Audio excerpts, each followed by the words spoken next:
Loup-garou, cyclope, chimère. Qu'ils soient issus de l'imaginaire ou de la nature elle-même, les monstres nous fascinent depuis la nuit des temps. Ils incarnent une sorte de transgression, un pas de côté vis-à-vis d'un monde que l'on voudrait parfaitement ordonner. Par leur aspect, ils interrogent notre relation à la différence et délimitent les contours de ce que l'on appelle la normalité. En 2016, pour explorer ces thèmes, le Muséum de Grenoble et la Casemate ont organisé une exposition fort justement intitulée « Monstrueux ». Je vous invite à m'y suivre et je vous promets que vous n'aurez pas peur. Enfin, presque pas.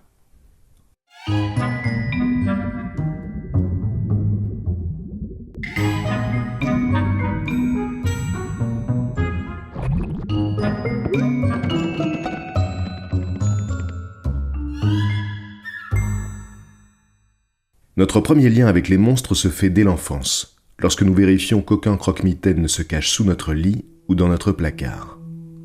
Les monstres constituent alors une projection de tout ce qui nous effraie, une sorte de menace indéterminée que les adultes n'hésitent pas à invoquer si l'on ne finit pas notre soupe. Mais paradoxalement, la littérature jeunesse et les dessins animés ont aussi fait des monstres des créatures bienveillantes, qui nous aident à grandir et nous apprennent à voir au-delà des apparences. Une ambivalence qui peut s'appliquer à l'échelle de l'humanité elle-même. Dans l'Antiquité, les monstres étaient souvent synonymes de violence, de terreur et de mort. Il s'agissait d'êtres malfaisants qui attendaient les voyageurs aux confins inexplorés du monde, par-delà les mers, comme les cyclopes ou les sirènes. Ils pouvaient aussi incarner une épreuve mortelle à surmonter, comme le Sphinx et ses énigmes ou le Minotaure attendant Thésée au fond de son labyrinthe. Dans cette conception, les monstres n'étaient pas seulement la personnification de nos peurs enfantines, mais des peurs de l'homme en général, confronté à des forces naturelles qui le dépassaient. Cependant, la figure du monstre positif existait également dans de nombreuses cultures, comme avec les dieux à tête d'animaux chez les Égyptiens, ou les divinités à plusieurs têtes et plusieurs bras dans la mythologie hindoue. Dans ces cas-là, le caractère monstrueux exprime une forme de transcendance propre à des entités supérieures. Face à la richesse du bestiaire antique, une question demeure. Les monstres du passé étaient-ils une pure création de l'imaginaire, ou bien cachaient-ils une part de réalité ? On sait par exemple que la légende des sirènes est liée à l'observation de lamantins ou de dugongs par les marins de l'Antiquité. Ce n'est pas un hasard si ces deux mammifères aquatiques appartiennent à l'ordre des sirénéens. De la même manière, des erreurs de perception amplifiées par le bouche à oreille ont pu transformer des rhinocéros en licornes, ou bien des peuplades de cavaliers en centaures. Mais serait-il possible que certains monstres mythiques aient réellement existé avant de disparaître ? Ou mieux, pourrait-il encore y en avoir parmi nous sans que nous le sachions ? Cette question a donné naissance à une discipline à part entière, la cryptozoologie, ce qui signifie littéralement l'étude des animaux cachés. Parmi les représentants les plus célèbres du bestiaire cryptozoologique, on trouve bien sûr le monstre du Loch Ness, le Yéti ou encore le Kraken. Mais cette mythologie moderne comprend bien d'autres animaux dont l'existence hypothétique nourrit les légendes urbaines. C'est dans cette brèche entre mythe et réalité que s'est glissé l'artiste Camille Renversade pour créer son extraordinaire cabinet des chimères. Mais si l'imagination humaine a produit un bestiaire foisonnant, elle ne va jamais aussi loin que la nature elle-même. Les fonds marins, en particulier, sont une forge de créatures plus impressionnantes que toutes les chimères réunies.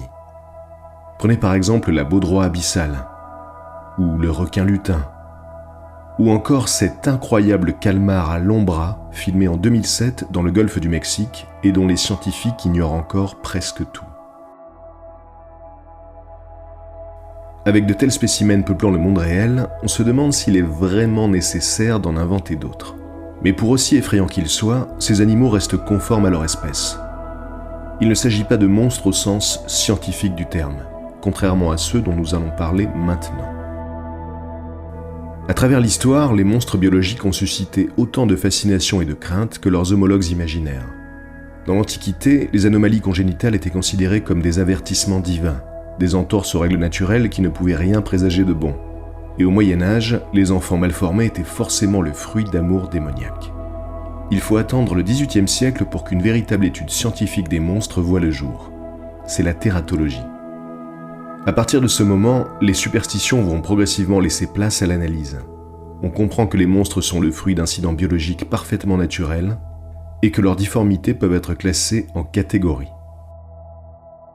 C'est le naturaliste Étienne Geoffroy Saint-Hilaire qui va poser les bases de cette classification, succédé par son fils Isidore. Dans les années 1930, l'anatomiste François-Xavier Lèbre s'inspira de leur travail pour classer les monstres en 2 groupes distincts.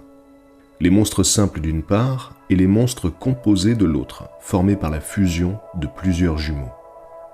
Mais malgré ces avancées scientifiques, pour la population de l'époque, le statut des monstres ne change pas vraiment.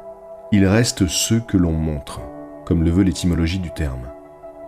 Pendant la Renaissance, les monstres humains étaient exposés comme des bêtes de foire dans toutes les cours d'Europe, et au XIXe siècle, les freak shows déplaçaient des foules entières de curieux. Cette exploitation de la difformité trouve sans doute l'une de ses incarnations les plus tragiques en la personne de Joseph Merrick, plus connu sous le nom d'Elephant Man. Né en 1862 en Angleterre, Merrick souffrait de malformations particulièrement handicapantes qui l'empêchaient de travailler.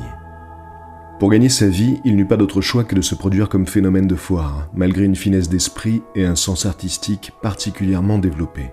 En 1885, les exhibitions de monstres humains furent finalement interdites, et Merrick termina ses jours à l'hôpital de Londres, où il mourut 5 ans plus tard. Les années 1960 marquèrent un tournant décisif dans notre compréhension des monstres. En manipulant des embryons animaux, le biologiste français Étienne Wolff put établir un lien entre certaines malformations et les stimuli qui les provoquaient, comme les radiations, les carences ou l'exposition à certaines substances chimiques. Dès lors, une nouvelle étape est franchie. La science est désormais capable de créer des monstres volontairement. Ce pouvoir de manipulation du vivant ne va cesser de s'amplifier avec les progrès technologiques, soulevant au passage de nombreuses questions éthiques. Pour citer la plus célèbre histoire de monstres de la littérature, l'homme peut-il librement jouer au docteur Frankenstein ? L'histoire nous montre que dans ce domaine très sensible, nous avons tendance à repenser les limites en fonction des nécessités de l'époque. En 2007, la Grande-Bretagne a par exemple autorisé la création d'embryons hybrides à partir d'ADN humain et animal, pour faire avancer la recherche sur les maladies dégénératives. Une décision qui, comme on l'imagine, a suscité son lot de controverses. Plus récemment, en octobre 2016, des médecins chinois ont utilisé la technique CRISPR-Cas9 pour la première fois sur un humain. Cette méthode révolutionnaire permet d'éditer des gènes avec une précision sans précédent grâce à une sorte de copier-coller moléculaire. En combinant un tel outil avec les avancées permanentes en matière de prothèses bioniques, l'humanité se retrouve plus que jamais confrontée à la tentation de sa propre transformation. Sens amplifié, capacité physique décuplée, mortalité abolie, tous les fantasmes de la science-fiction viennent à l'esprit. Et on ne peut pas parler de science-fiction sans parler de robots. D'abord cantonnés à des tâches industrielles, les robots sont devenus des êtres de plus en plus complexes et de plus en plus intelligents.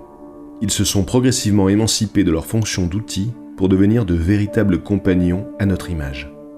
Difficile de ne pas éprouver de l'empathie en voyant les robots de la société Boston Dynamics s'efforcer de garder leur équilibre. Mais paradoxalement, plus les robots nous ressemblent, plus ils nous inquiètent.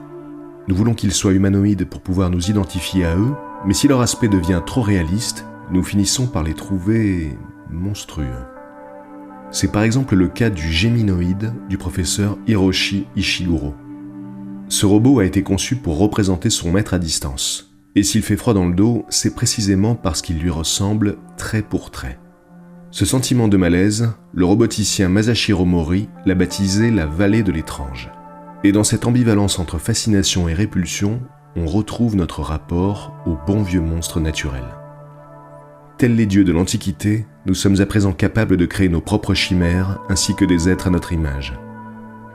Par le biais des manipulations génétiques, des implants bioniques et de toutes les transformations corporelles à notre portée, nous avons la possibilité de remodeler notre espèce et de choisir ce qui sera normal ou non.